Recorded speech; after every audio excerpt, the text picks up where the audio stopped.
So talking about health, आज हमारा topic है हेल्थ। तो व्हाट इज हेल्थ? हेल्थ, तुम्हें पता है हेल्थ का मतलब सिंपली ये नहीं होता कि डिजीजेस से फ्री रहना, राइट? वी ऑल्सो मीन कि तुम सोशली यानी लोगों से मिलते जुलते हो, मेंटली खुश रहते हो, एंड फिजिकली तुम एक्सरसाइज करते हो। ठीक है, सोशल मेंटल फिजिकल वेलबींग, अच्छा रहना इज हेल्थ।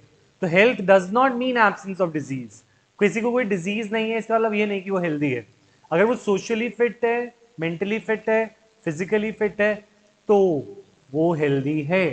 तो ये याद रखना है। वो how does WHO define health? Good health को डिफाइन करने के लिए WHO ने बोला है it is the state of, इसकी डेफिनेशन तुम लिखोगे, health is defined as a state of physical mental and social wellbeing. ठीक है, health is a state of physical mental and social wellbeing. जल्दी से नोट्स में लिखें आपने, और जो जो मैं यहाँ पे अंडरलाइन कर रहा हूँ वो भी तुम घर जाके लिखोगे। अच्छा, diseases, health, health is a state of physical mental and social wellbeing.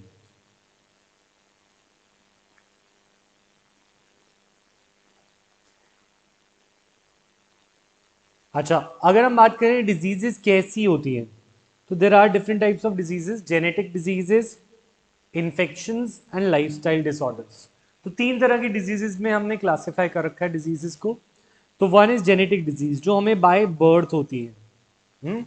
Genetic disease, अगर किसी को डाउन सिंड्रोम है, या किसी को फिनाइल कीटोन्यूरिया है, सिकल सेल अनीमिया है, हीमोफिलिया है, ये सारी deficiencies or the diseases with which a child is born, which it inherits from the parents, is called genetic disorder.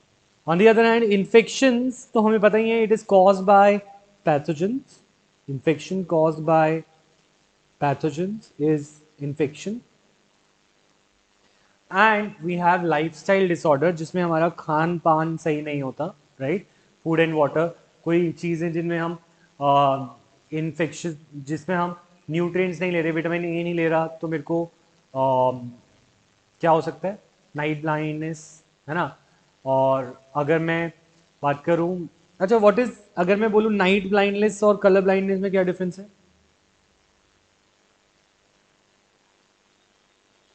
What is the difference between colour blindness and night blindness? Sir colour blindness में basically हम differentiate नहीं कर पाते कि colour कौन सा है। M आई नहीं, वो राइट बात सर? तो हमें पता है, इसमें अंधेरे में प्रॉब्लम होती है और इसमें कलर में। पर जो यहाँ पे बात हमें समझनी है वो ये कि colour blindness was a genetic disorder, पढ़ा था कि नहीं? क्रोमो ऑटोसोमल था या सेक्स लिंक था? रिसेसिव कलर ब्लाइंडनेस, भूल गए मतलब, वो तुमने रटा और तुम वो भूल चुके हो। सेक्स लिंक्ड रिसेसिव डिसऑर्डर, है ना? और night blindness is actually a deficiency disorder of vitamin A causes night blindness. Deficiency यानी lifestyle disorder. So you look, can be asked such questions also. Question paper tough आ सकता है, ठीक है? तो lifestyle disorder कौन सा है? Night blindness. अगर तुम विटामिन ए नहीं लेते, तो तुम्हें ग्रीन लीफी वेजिटेबल नहीं लेते, तुम्हें नाइट ब्लाइंडनेस हो सकती है। ठीक है? सर हाँ, सर डिसीज में, डिसऑर्डर में और सिंड्रोम में क्या डिफरेंस होता है? देखो, syndrome is a collection of symptoms, है ना? मतलब बहुत सारे, किसी को अगर सर दर्द है, या किसी के किडनी फेल है, किसी को किसी की किडनी की वजह से तीन चार चीज़ें और हो रही हैं, तो ये सारे collection of all the symptoms is called a syndrome. ठीक है? अब उन सब का एक ही रीज़न हो सकता है जिसको हम डिजीज़ बोलेंगे। जैसे फॉर एग्जांपल फिनाइल कीटोनी, जैसे loss of skin and hair pigmentation, mental retardation. तो ये सब चीज़ों को अगर हम सिम्टम्स को देख रहे हैं तो that is a syndrome. But अगर हम डिजीज़ की बात करें तो जेनेटिक डिजीज़ क्या है कि उसका फिनाइल कीटोन्यूरिया वाला हमारा जो जेनेटिक डिसऑर्डर है वो क्या है, मिसिंग है। तीसरी चीज़ क्या पूछी थी तुमने? सर डिसीज और डिसऑर्डर। डिजीज और डिसऑर्डर में कोई ऐसे खास फंक्शन नहीं है। डिसऑर्डर माने, डिसऑर्डर माने anything which is causing disease, and disorder are more और लेस सेम थिंग। ठीक है. Disorder is a less specific term, disease is more specific. Disorder हम लाइफस्टाइल्स के साथ यूज कर सकते हैं, जैसे कि हमारा खान पान अच्छा नहीं है तो it can be called a disorder. उसको डिजीज नहीं बोला जाता, because disease is of higher degree than disorder. Sir disorder हम माने डिसऑर्डर को ऐसे समझ सकते हैं कि जैसे लिवर में आई थिंक बाइलिरुबिन जूस कुछ ऐसे प्रोड्यूस होते हैं, पर अगर वो इफिशिएंट अमाउंट में प्रोड्यूस नहीं हो रहा तो हम ये बोल सकते हैं कि जो लिवर है वो अच्छे से इफिशिएंटली काम नहीं कर पा रहा है. डिसऑर्डर है, वो लेस डिग्री पे का है ना प्रॉब्लम. हाँ जी. और अगर उसकी बिल्कुल ही जॉन्डिस हो रखा है उस इंसान को, तो दैट इज अ डिजीज जो कि ज़्यादा हायर डिग्री पे है, हार्मफुल ज़्यादा है. Okay sir. हम्म. यस तो sir. Deficiency disorder and this is genetic disorder, याद रखोगे. Next, good health. When people are healthy they are more efficient to work, ये बात तो हमें पता है. इसकी वजह से देश की प्रोडक्टिविटी, इकोनॉमिक प्रॉस्पेरिटी आती है. अगर कोई देश में ज़्यादा कोविड केसेस हैं तो वो काम कैसे करेगा, right. Similarly infant mortality rate और मदर मेटर्नल मोर्टैलिटी रेट, ये हम पहले भी बात कर चुके हैं in chapter 4, reproductive health. IMR और MMR, इन्फेंट मोर्टैलिटी रेट, कितने चाइल्ड मर जाते हैं during the time per 1000 live birth is infant mortality rate. Maternal mortality rate is how many mothers die during giving birth to young one, है ना. अच्छा, अगर achieve करनी है गुड हेल्थ, ये बात तो मुझे पढ़ाने की जरूरत नहीं है, तुम खुद ही लिख सकते हो. What is it? कि हमें balance diet, proper hygiene, proper exercise की ज़रूरत रहेगी. Yoga, meditation, physical and mental health के लिए अच्छा रहता है. And awareness about the diseases, की कौन सी डिजीज़ किस वजह से होती है. कोई वैक्सीन है अगर किसी चीज़ की तो वैक्सीनेशन लेना, ठीक है. वेस्ट का डिस्पोजेबल, सैनिटेशन को मेंटेन करना, ये तो तुम खुद ही लिख सकते हो. I don't need to explain this, right. Next, ये कुछ ऐसे फैक्ट्स हमारे पास हैं, ये तो पुराने फैक्ट्स हो गए 2000 तक के. तो मलेरिया ने 2 मिलियन पीपल एवरी ईयर मारता है. तो मलेरिया ये कितने, जितने कोविड ने नहीं मारे होंगे उतने वो हर साल मारता है. कौन? मलेरिया. तो और 10 मिलियन को वो अफेक्ट करता है डिजीज, मलेरिया, ठीक है. मॉस्किटोज तो कैरी करते हैं, इसके बारे में हम पढ़ेंगे आगे जाके, ठीक है. एड्स, ठीक है. It was estimated that 80% of 8.8 million people infected with HIV live in developing countries. तो ये एक ऐसी डिजीज है, जैसे ऊपर वाली जो मलेरिया थी वो हमारी फैलती थी अफ्रीका में, ऐसी जगह जहाँ पे मच्छर ज़्यादा होंगे, जहाँ पे इम्यूनिटीज़ कम है. बट एड्स ऐसी डिजीज़ है जो कि डेवलपिंग कंट्रीज में अफेक्ट करती है, और वैसे तो डेवलप्ड कंट्रीज को भी अफेक्ट करती है ये. बट यहाँ पे लिखा है कि 80% केसेस जो हैं वो भी डेवलपिंग कंट्रीज में ही हैं, जैसे अफ्रीका हो गया, इंडिया हो गया, ऐसी जगह. More than 1.8 million have died out in till the 2000. अब तो 20 साल और आगे आ गए. पानी, है ना, पानी साफ होना ज़रूरी है. और सिर्फ ये देश के 22% के पास साफ पानी है. 2/3 of families do not have a running water in the their home. सिर्फ 1/3 के पास पानी पहुंचता है साफ. सर. देश सर का नाम. जैसे सर एक क्वेश्चन था. हम्म. सर जैसे अभी वैक्सीनेशन हो रहा है तो देखा गया था कि कुछ केसेस वैक्सीनेशन के बाद भी आ रहे थे. तो हम्म. वैक्सीनेशन जो होते हैं वो ये चीज़ इंश्योर करती है कि जो भी हमें जिस चीज़ के लिए वैक्सीनेशन दी जा रही है उसका बॉडी पे इफेक्ट कम होगा, या फिर बॉडी में कुछ ऐसे सेल्स प्रोड्यूस हो जाएंगे जो उसको किल करेंगे एज लाइक WBC. नहीं, वैसे तो हमारा वैक्सीनेशन का प्रिंसिपल ये होता है कि वो चीज़ हो ही ना, प्रिवेंट करें. जैसे अगर चिकन पॉक्स की वैक्सीन आती है तो चिकन पॉक्स ना हो, स्मॉल पॉक्स की वैक्सीन आई तो स्मॉल पॉक्स ना हो, पोलियो की वैक्सीन आई तो पोलियो ना हो. पर पॉइंट इज दिस की सिवियरिटी की भी बात आ जाती है. अगर सपोज कोविड ने अगर म्यूटेट कर लिया, क्योंकि वो RNA वायरस है और हमने बोला RNA म्यूटेट फास्टर करते थे DNA, तो हमने जो वैक्सीन बनाई थी वो डेल्टा के लिए बनाई सपोज, या डेल्टा से पहले वाला स्ट्रेन जो था उसके लिए अल्फा स्ट्रेन था, तो उस स्ट्रेन के लिए हमने बनाई थी. पर अब जाके वो इतना म्यूटेट कर चुका है कि वो ओमाइक्रॉन वाले में स्टेज में आ गया. तो पॉइंट इज दिस की उस पे हो सकता है डायरेक्ट इफेक्ट ना हो रहा हो, पर सिवियरिटी तो कम कर ही सकता है वो वैक्सीन. इसीलिए वैक्सीन स्टिल रिकमेंडेड होगी. Even if it is not preventing the disease, it can prevent the severity of the disease. क्योंकि सर अगर जैसे मतलब हाँ वो दूसरी स्टेज जिसमें डेवलप नहीं होता, बट हम्म जैसे जैसे अभी एक वायरस जो अभी रिसेंट हो रहा है, म्यूटेट हो रहा हम्म है बहुत ज्यादा, हम्म अगर म्यूटेट नहीं होता तो जो डिसीज है हमें वो टोटली खत्म हो जाता है वैक्सीनेशन से। नहीं, अगर वैक्सीन प्रॉपर होती तो, पर अभी हमारी वैक्सीन भी बहुत जल्दी बनी है, उसके ट्रायल्स भी बहुत कम हुए हैं, तो we still do not have the knowledge. और यस, अगर वो म्यूटेट नहीं करता तो मोस्ट प्रोबेबली वैक्सीनेशन से बहुत इफेक्ट पड़ता, पर अभी दिख रहा है कि वो इफेक्ट कम ही पड़ रहा है वैक्सीनेशन का भी। बट येस, डिजीजेज ने, ये जो ओमाइक्रॉन है, it is not killing people, may be because they are in already immune. तो वो थोड़ा बहुत माइल्ड इलनेस तो दे रहा है, पर वो सिवियरिटी नहीं दिखा रहा जिससे लोग एडमिट नहीं हो रहे हॉस्पिटल में, है ना। Okay sir. When functioning of one or more organs or organ system is affected, if it is shown by signs and symptoms, we say that we are not healthy, that we have a disease. So disease की definition क्या है? When functioning of one or more organs or organ system is affected, it shows signs and symptoms, and this is called a disease. तो disease की definition लिखेंगे सारे, health की लिखी थी, disease की लिखेंगे, notes अभी लूँगा मैं WhatsApp पे, मैं बता रहा हूँ। तो when functioning of one or more organs or organ systems or systems of body are affected,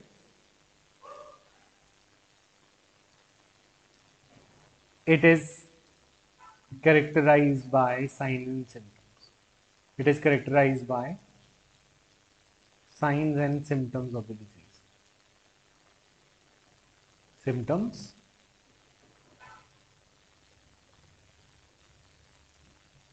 this is a disease state.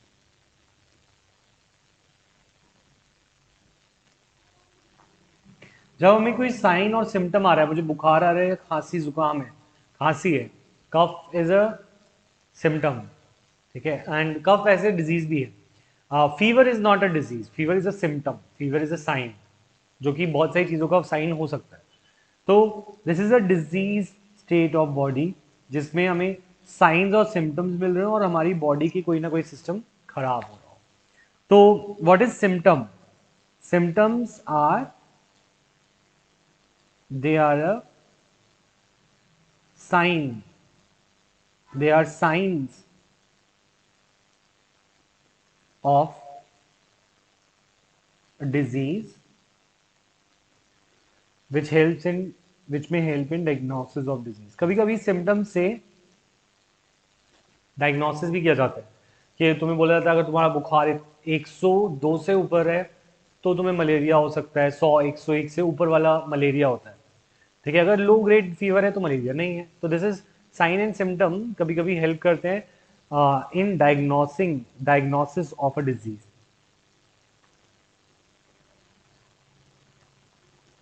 Disease के डायग्नोसिस में भी हेल्प सर करते हैं। हाँ बोलो। सर साइन और सिम्टम सेम होता है। हाँ, sign and symptom similar terms है, ठीक है। तो अब अगर हम बात करें डिजीजेस की और इन्फेक्शियस डिजीजेस की बात ज़्यादा करें, let us talk about infectious diseases. Yes खुशी त्रेहन क्लास में हो? हाँ या ना? Yes sir. अच्छा, ऐसे तो नहीं पिछले साल की तरह 11th की तरह गायब हो जाएगी बीच में ऑनलाइन से? नहीं नहीं सर, मैं नोट्स भी बना रही हूँ साथ साथ। अच्छा अच्छा, ठीक है। ऐसे कैसे सुधर गई तू? अच्छा, infectious diseases can be grouped, diseases can be grouped into two। Nandini network चल रहा है, आवाज आ रही है? सर एक बार सिम्टम्स वाला दोबारा दिखाना। दिखा रहा हूं।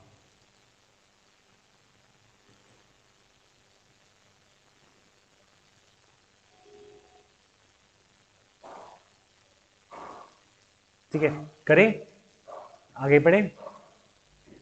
अच्छा, डिजीजेस को हम क्लासिफाई कर सकते हैं into two types, infectious and non infectious.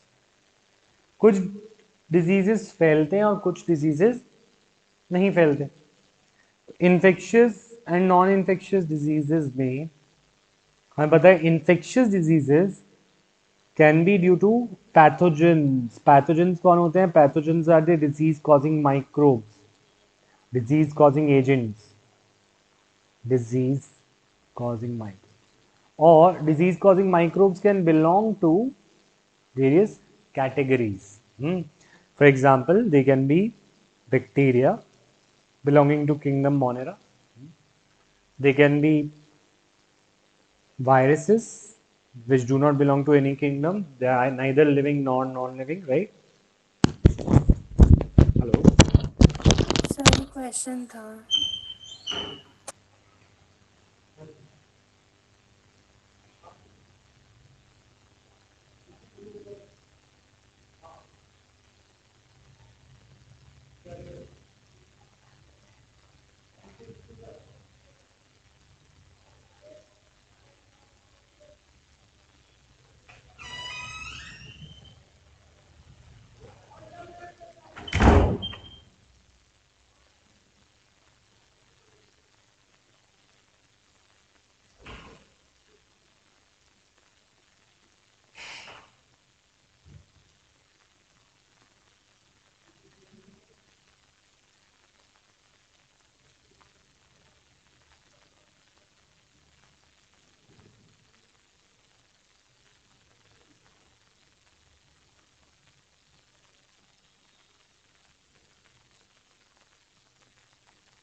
Bacteria हो गए, वायरस हो गए, और सर हम्म, सर एक क्वेश्चन था। बोलो। सर आपने कुछ देर पहले ये बोला था कि जो फीवर होता है वो एक सिम्टम होता है। अब हम्म सर कभी हम क्या होते हैं कि आम लोग तो 4-5 दिन पैरासीटामोल लेते हैं तो सोचते हैं ठीक हो गए। पर सर हम्म सिम्टम का मतलब है कि कोई बीमारी हो सकती है।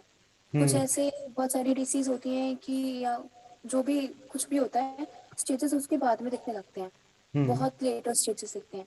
पर सर हम्म हमें कैसे पता चले कि हमने पैरासीटामोल ले लिया फॉर एग्जांपल 4-5 दिन हमारा बुखार ठीक हो गया, हम्म। पर डिसीज बहुत ज्यादा सीवियर हो सकती है तो उस टाइम पे बट द हम पॉइंट इज प्रिकॉशन दिस ना कि हमारी body is capable of fighting normal infection. जैसे हमें होता क्या है, कफ की वजह से फीवर हो जाएगा, कोल्ड की वजह से फीवर हो जाएगा, ठीक है, हमें वो सिम्टम्स भी दिखते हैं, जैसे फॉर एग्जांपल कफ दिखता है, कोल्ड दिखता है, उसके साथ फीवर हो रहा है।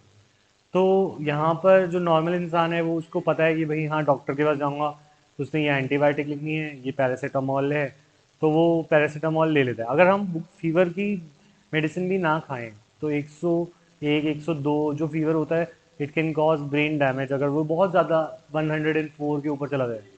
तो high temperature is also not good. तो पैरासीटामोल तो 100 से ऊपर ले ही लेनी चाहिए। बाकी चीज़ें body can fight itself sometimes, और अगर वो तब भी ठीक नहीं होता, प्रोलॉन्ग फीवर रहता है after 3-4 days, then it is a thing to worry about. तो कुछ और लाइन ऑफ ट्रीटमेंट के लिए डॉक्टर को देखता है। तो मतलब पॉइंट इज दिस कि पैरासीटामोल इज़ नॉट हार्मफुल, मैं ये कह रहा हूँ। और उससे ये भी नहीं, ज़्यादातर जो हमारे को डिजीज़ होती हैं वो वायरल डिजीज़ या बैक्टीरियल डिजीजेज, उनसे हमारी body is capable of fighting on its own using the antibodies that it produces. तो इसीलिए नॉर्मल इंसान वो खा के, पैरासीटामोल खा के भी कभी कभी ठीक हो जाता है। तो मैं ये कह रहा हूँ खुशी। Okay sir. अच्छा, पर इसका मतलब ये नहीं कि कोई क्रॉनिक डिसऑर्डर है। अगर कोई क्रॉनिक डिसऑर्डर है जैसे ट्यूबरकुलोसिस, टीबी, टाइफाइड हो गया, तो उन्हें बोलते हैं क्रॉनिक डिसऑर्डर्स, तो वो पैरासीटामोल से ठीक ही नहीं होंगे। 1-2 दिन तुमने खाई, ठीक हुआ, फिर नहीं, फिर से आ गया फीवर, दैट इज मीन्स कि कुछ ज़्यादा हार्मफुल है बॉडी में, राइट। अच्छा, तो बैक्टीरियल, वायरल, फंगल, प्रोटोजोन ऐसी डिजीजेस की बात करते हैं। और फिलेरियल, फिलेरियल यानी वॉर्म,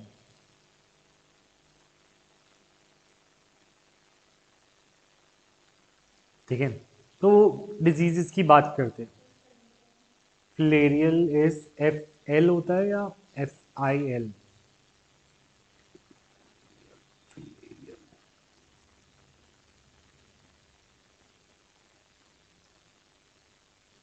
फिलेरियल, FILARIAL।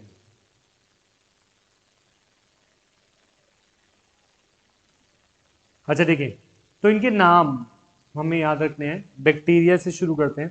तो बैक्टीरिया की कुछ एग्जांपल्स, जैसे for example salmonella typhi causes typhoid. Salmonella typhi causes typhoid,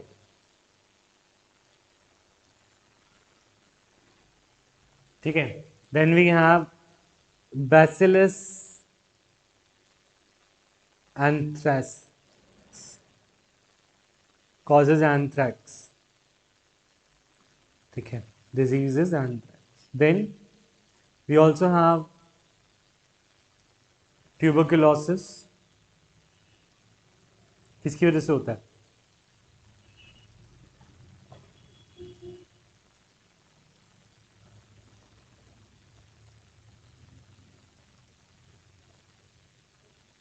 tuberculosis का हमारा कौन सा डिसऑर्डर, टाइफाइड हमने कर लिया,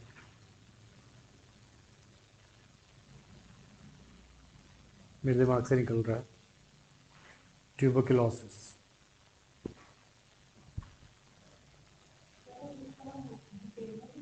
हाँ करेंगे।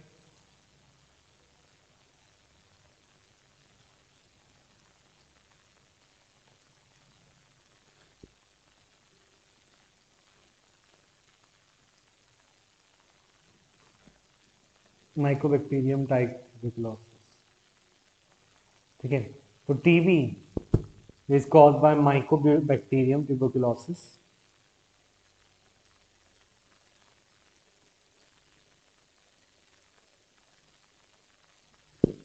ठीक है। देन वी हैव और कौन सा डिजीज है? वी हैव हेलिकोबैक्टर पायरोली,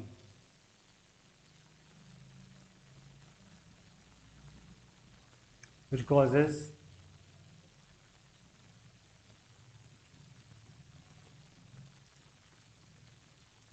स्टमक का कौन सा, that is peptic ulcer disease. बहुत टाइम तक ऐसा लगता था पेप्टिक अल्सर डिजीज जो होते हैं पेट में छाले, वो एसिडिटी की वजह से होते हैं, पर बहुत टाइम बाद कुछ साइंटिस्ट ने पता लगाया कि एक बैक्टीरिया है that can cause such ulcers in the stomach, peptic ulcer disease. अच्छा, ऐसे बहुत सारे हैं, अगर हम गिनवाने लगे तो बहुत सारे। Similarly viral diseases, we know first of all AIDS caused by human retrovirus HIV। Sir यहाँ पे रेट्रो का मतलब पुराना। पुराना नहीं, इनको एक ये इनके पास एक आर्ट है जो कि बाकियों के पास नहीं है। They are like old type of people because they have a enzyme जो रिवर्स ट्रांसक्रिप्शन कर देता है, तो इसीलिए इनका नाम रेट्रो है। रेट्रो का मतलब इंग्लिश में पुराना होता है, but not necessarily in bio. Human immunodeficiency virus, HIV, caused by AIDS is caused by HIV. Then we have COVID-19, caused by COVID-19 is the virus as well as the disorder. Okay, next we have what? We have chicken pox, or we have smallpox virus, chicken pox. इनके नाम तुम लिख के आओगे, अब तुम्हारा काम है। और वी हैव, इनके वायरसेस के नाम लिखोगे, स्मॉल पॉक्स, चिकन पॉक्स, और बोलो viral diseases. Common cold, common cold is also cause by rhino virus and corona virus also. मतलब कोरोना वायरस कोविड-19 के अलावा बहुत सारे और कोरोना वायरस हैं जिनका काम सिर्फ कॉमन कोल्ड कॉज करना है। अच्छा, इसी तरीके से these are some viral diseases, flu, influenza. अच्छा, उसके अलावा प्रोटोजोअन डिसऑर्डर्स। प्रोटोजोअन डिसऑर्डर में we have amoeba causing amoebic dysentery, जिसे हम बोलते हैं हमारा फूड पॉइजनिंग बोलते हैं ना, तो it is caused by Entamoeba histolytica, Entamoeba histolytica। अच्छा, then we have malaria caused by Plasmodium falciparum, Plasmodium vivax, Plasmodium vivax, Plasmodium falciparum, Plasmodium malaria, vivax, VIVAX, amoebic dysentery, dysentery, DYSCENTRY, DYSCENTRY, DYSENTRY। अच्छा, by entamoeba histolytica. अच्छा, plasmodium malaria also causes malaria. अच्छा, protozoan disorder के बाद fungal disorder, we have ringworm, trichoderma, skin disorder है, we have ringworm, इनके भी fungus को तुम लिख के लाओगे, ठीक है। And we have dandruff, dandruff is a very common fungal disorder, ठीक है। तो इनके डिसऑर्डर, इनके नाम तुम लिख के आओगे। फ्लेरियल, फ्लेरियल माने वॉर्म्स, वॉर्म्स होते हैं जो लंबे लंबे वॉर्म्स डिजीज कॉज कर सकते हैं। उनके एग्जाम्पल हैं एस्कैरियासिस कॉज बाय एस्कैरिस। क्या करते हैं ये सारे डिजीजेस जो जो डिटेल में हम डिटेल में पढ़ेंगे, जैसे एस्कैरियासिस हमारा डिटेल में है, Then we have elephantiasis, which is due to Buchereria, right?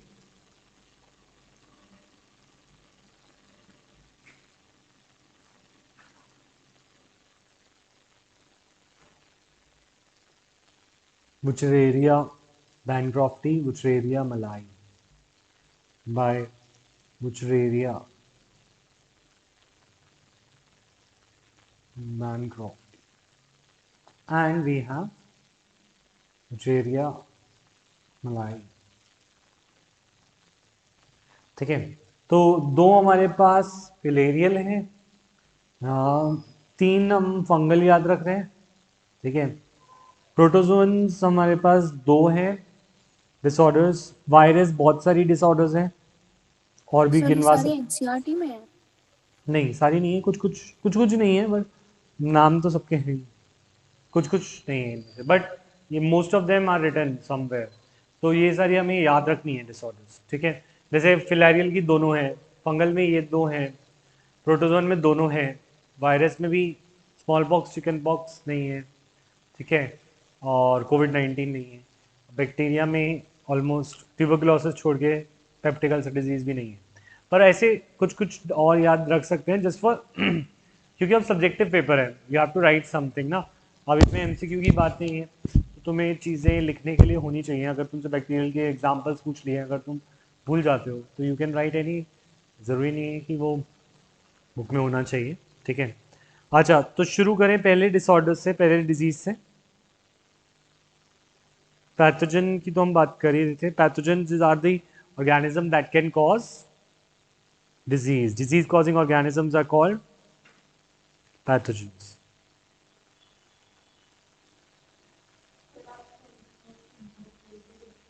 हम बैक्टीरियल डिजीजेस की बात कर रहे हैं। बैक्टीरियल डिजीजेस में पहली डिजीज जिसके बारे में हमें पढ़ना है दैट इज टाइफाइड।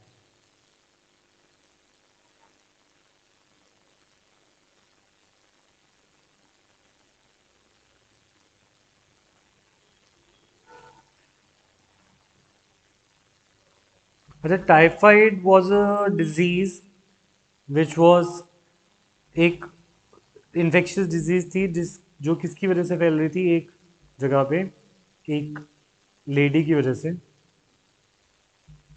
ठीक है, और उसको हमने नाम दिया था टाइफाइड मैरी। तो एक वुमेन थी जो कि टाइफाइड से अफेक्टेड थी, पर वो लोगों का खाना बनाती थी। तो it was an Irish born American cook and इसने कम से कम 53 पीपल को अफेक्ट टाइफाइड दे दिया था खाना बनाते वक्त, ठीक है। और ये एक एसिम्प्टोमेटिक कैरियर थी of the disease pathogen salmonella typhi. मतलब उसको खुद को तो वो डिजीज़ आता नहीं था, पर जब वो खाना बनाती थी तो उस टाइम या एनीवेज वो ट्रांसमिट कर देती थी अपने खाने के थ्रू, और वो कम से कम 53 लोगों को यूनाइटेड स्टेट्स में इसकी वजह से डिजीज़ हुआ। और उन 53 से कितना आगे गया होगा तो वो आगे की बात है, ठीक है। तो ये टाइफाइड मैरी उसको नाम दिया गया था, ठीक है। और अब ऐसे सुपर स्प्रेडर कोरोना में भी तो बहुत होंगे जिन्होंने पता नहीं 100-200 को किया होगा। अब वो बात रह नहीं गई इस चीज़ में, पर पॉइंट इज दिस कि typhoid is a very infectious disease, ठीक है। कहाँ पर ये इन्फेक्ट करता है? It infects enters into the small intestine, खाने के साथ माउथ से होते हुए, फूड से होते हुए, it makes it space into the small intestine और उसके थ्रू वो ब्लड में पहुंच जाता है। तो ये पानी या खाने से आ सकता है और स्मॉल इंटेस्टाइन से एंट्री लेकर इट रीचेस, अभी मुझे भी नहीं पता अपूर्व कैसे ओरिजिनेट हुआ। बहुत सारी डिजीज़ है, वी डू नॉट नो। बहुत सारी डिजीज़ कुछ एनिमल से भी आई हैं हमारे पास, ठीक है। अच्छा, अब अगर हम बात करें कि कॉन्टैमिनेटेड फूड और वाटर से पहुंचता है into the small intestine and small intestine से it goes into the blood. इसमें होता क्या है, इसमें फीवर होता है 39 to 40 डिग्री सेल्सियस, ठीक है। हमारी बॉडी का टेम्परेचर है 37 डिग्री सेल्सियस, और 37 degree Celsius is around 98.6 Fahrenheit. तो हमारा बॉडी का टेम्परेचर 2 डिग्री से 3 डिग्री बढ़ जाता है, और फ़ारेनहाइट में it will be kind of like high fever होगा, ठीक है। उसको तुम कैलकुलेट कर सकते हो। अब इसके अंदर वीकनेस रहेगी, stomach pain, constipation, headache, loss of appetite are the common symptoms of the disease. ये सारा तुम लिखोगे, तुम्हें होमवर्क में दूंगा साथ साथ, ठीक है। अच्छा, डायग्नोसिस, पहले earlier it was done through Widal test, पर अब ये टेस्ट फॉलो नहीं होता, पर बुक में अभी लिखा हुआ है neither it is except neither it is sensitive nor specific. Widal test ना तो सेंसिटिव है, कभी कभी ऐसा होता है कि ये किसी को डिसऑर्डर हो पर ये विडाल टेस्ट पे आए ना, और कभी कभी ये स्पेसिफिकली टाइफाइड की वजह से भी नहीं आता, टाइफाइड के अलावा भी और चीज़ों की वजह से ये टाइफाइड डिटेक्ट हो जाता है। तो Widal test should no longer be used, but अभी भी बहुत सारी जगह पे ये यूज़ करा जा रहा है, ठीक है। तो विडाल टेस्ट की जगह अब क्या यूज़ होता है, now ELISA is used. ELISA वैसे बहुत सारे टेस्ट के लिए यूज़ होता है, इसकी फुल फॉर्म होती है, एड्स के लिए भी होता है, एंजाइम लिंक्ड इम्यूनोसॉर्बेंट एसे। एंजाइम, हाँ बुक में नहीं है, बुक में नहीं है। एंजाइम लिंक्ड इम्यूनोसॉर्बेंट एसे। इस टेस्ट के थ्रू हम बहुत सारी डिजीज पता लगा सकते हैं, और एक टाइफाइड भी उनमें से एक है, जिसके अंदर हम उसके खिलाफ बनी एंटीबॉडी को देख सकते हैं। अगर एंटीबॉडी बनी है ब्लड में, दैट मीन्स वो टाइफाइड है। और क्या क्या यूज़ कर सकते हैं, ये भी एक्स्ट्रा है, this is not written in NCERT. पहले लिखा है यहाँ पे कि टाइफाइड का डायग्नोसिस पहले विडाल टेस्ट से किया जा रहा था, जिसके अंदर हम एंटीबॉडीज चेक करते हैं, कौन सी, H और O antigen of salmonella typhi. Salmonella typhi डाल के देखते हैं, और उसके खिलाफ अगर एंटीबॉडी उससे रिएक्ट करती हैं, ब्लड में अगर एंटीबॉडीज होती हैं, तो हम बोल देते हैं कि हाँ साल्मोनेला टाइफी उस इंसान के अंदर है, ठीक है। तो a complete blood count shows a number of white blood cell, a blood culturing during first week of fever can show salmonella typhi. उससे अच्छा तरीका वो कह रहे हैं ये भी है कि तुम ब्लड सेल्स को प्लेट में कल्चर करके देखो, और फीवर के फर्स्ट वीक में, और अगर तुम्हें साल्मोनेला टाइफी बैक्टीरिया उसमें ग्रो करता हुआ दिखाई देता है, तो वो डायग्नोसिस में काम आता है। उसके अलावा ELISA test can be use.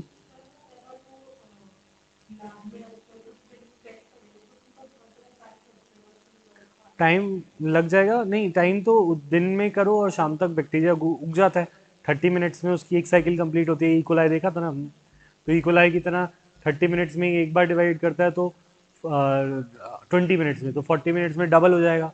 अगर हम ऐसे ही चलते जाएं तो तुम्हें पता है 2 to the power number of cycles से तुम बता सकते हो। अगर तुम इसको सपोज 10 साइकिल्स भी दो, तो 10 साइकिल्स को जस्ट 20 इंटू 10, 200 मिनट लगेंगे, और वो 10 साइकिल्स में 2 टू द पावर 10 जितना बढ़ जाएगा। 2 to the power 10 is very large number ना। तो बैक्टीरिया बड़ी जल्दी ग्रो करते हैं अगर उन्हें फेवरेबल कंडीशन दी जाए, तो अगर तुम दिन में रखोगे तो शाम तक भी वो ग्रो कर जाएगा। ये प्लांट की तरह नहीं होते जिनको बहुत टाइम लगे। तो अभी क्या करेंगे, मेरे को एक तो नोट्स भेजेंगे, प्लस टाइफाइड पे शॉर्ट नोट, ये सारा कुछ लिखेंगे जो यहाँ पे लिखा हुआ है, जो इस नोट्स में है, ये मुझे अभी सेंड करेंगे उस नंबर पर जो ग्रुप पे तुम्हें होमवर्क लिखने के काम आता है। वो नंबर है 9582210662। इस नंबर पे व्हाट्सएप करें। अभी मैं ऑनलाइन क्लास में तुम्हारे से काम लेना चाह रहा हूँ, क्योंकि तुम करते नहीं हो। तो एक तो अभी आज की क्लास के नोट्स भेजो मुझे, दूसरा टाइफाइड डिजीज लिखो, और इसमें ये सारा लिखो कि उसको डायग्नोस कैसे करते हैं, उसके सिम्टम क्या है, उसका पैथोजन क्या है, and send me, come on. Sir एक बार नंबर बोलना। ये नंबर है 9582210662।